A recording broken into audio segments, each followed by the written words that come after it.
ക്രിസ്തുവിലുള്ള പ്രിയപ്പെട്ട സഹോദരി സഹോദരന്മാരെ, കത്തോലിക്ക സഭ ഓഗസ്റ്റ് 6 നമ്മുടെ കർത്താവ് ഈശോ മിശിഹായുടെ രൂപാന്തരീകരണ തിരുനാൾ ആഘോഷിക്കുന്നു. ജീവിത ദുഃഖങ്ങളുടെ സമാപനം സ്വർഗീയ മഹത്വത്തിലാണെന്നുള്ള തത്വം അപ്പസ്തോലന്മാരെ ബോധ്യപ്പെടുത്താനാണ് താബോർ മലയിൽ വെച്ച് ഈശോ രൂപാന്തരപ്പെടുന്നത്. അവിടുത്തെ മുഖം സൂര്യസമാനം ശോഭിച്ചു. പ്രാചീന പിതാക്കന്മാരുടെ പ്രതിനിധിയായി മോശയും പ്രവാചകന്മാരുടെ പ്രതിനിധിയായി ഏലിയായും പ്രത്യക്ഷപ്പെട്ടു. ലേഖനം വിശുദ്ധ പൗലോസ്ലീഹ ഹെബ്രായർക്ക് എഴുതിയ ലേഖനം 12-ാം അധ്യായം 18 മുതൽ 29 വരെയുള്ള വാക്യങ്ങൾ. സ്പർശിക്കാവുന്ന വസ്തുവിനെയോ എരിയുന്ന അഗ്നിയെയോ അന്ധകാരത്തെയോ കാർമേഘത്തെയോ ചുഴലിക്കാറ്റിനെയോ കാഹളധ്വനിയെയോ ഇനി അരുതേ എന്ന് കേട്ടവരെ കൊണ്ടുപോയി പറയിക്കുന്ന വാക്കുകളുടെ മുഴക്കത്തെയോ അല്ല നിങ്ങൾ സമീപിക്കുന്നത്. മലയെ സമീപിക്കുന്നത് ഒരു മൃഗമാണെങ്കിൽ പോലും അതിനെ കല്ലെറിയണം എന്ന കൽപ്പന അവർക്ക് ദുസ്സഹമായിരുന്നു. ഞാൻ ഭയം കൊണ്ട് വിറയ്ക്കുന്നു എന്ന് മോശ പറയത്തക്ക വിധം അത്ര ഭയങ്കരമായിരുന്നു ആ കാഴ്ച. സിയോൻ മലയിലേക്കും ജീവിക്കുന്ന ദൈവത്തിൻ്റെ നഗരമായ സ്വർഗീയ ജെറുസലേമിലേക്കും അസംഖ്യം ദൂതന്മാരുടെ സമൂഹത്തിലേക്കുമാണ് നിങ്ങൾ വന്നിരിക്കുന്നത്.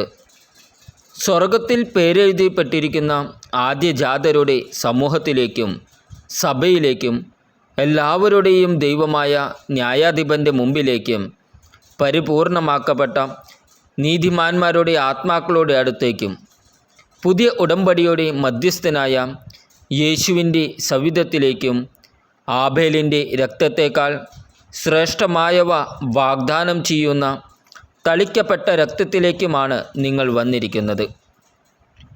സംസാരിച്ചു കൊണ്ടിരിക്കുന്നവനെ നിരസിക്കാതിരിക്കാൻ ശ്രദ്ധിക്കുവിൻ. ഭൂമിയിൽ തങ്ങൾക്ക് മുന്നറിയിപ്പ് നൽകിയവനെ നിരസിച്ചവർ രക്ഷപ്പെട്ടിട്ടില്ലെങ്കിൽ സ്വർഗത്തിൽ നിന്ന് നമ്മോട് സംസാരിച്ചവനെ നാം തിരസ്കരിച്ചാൽ രക്ഷപ്പെടുക കൂടുതൽ പ്രയാസമാണ്. അന്ന് അവൻ്റെ സ്വരം ഭൂമിയെ ഇളക്കി. എന്നാൽ ഇനിയും ഒരിക്കൽ കൂടി ഞാൻ ഭൂമിയെ മാത്രമല്ല ആകാശത്തെയും ഇളക്കും എന്ന് ഇപ്പോൾ അവൻ വാഗ്ദാനം ചെയ്തിരിക്കുന്നു. ഇനിയും ഒരിക്കൽ കൂടി എന്ന പ്രയോഗം സൂചിപ്പിക്കുന്നത് ഇളക്കപ്പെട്ടവ, സൃഷ്ടിക്കപ്പെട്ടവ നീക്കം ചെയ്യപ്പെടുമെന്നാണ്. ഇളക്കപ്പെടാൻ പാടില്ലാത്തവ നിലനിൽക്കാൻ വേണ്ടിയാണ് ഇത്. സുസ്ഥിരമായ ഒരു രാജ്യം ലഭിച്ചതിൽ നമുക്ക് നന്ദിയുള്ളവരായിരിക്കാം.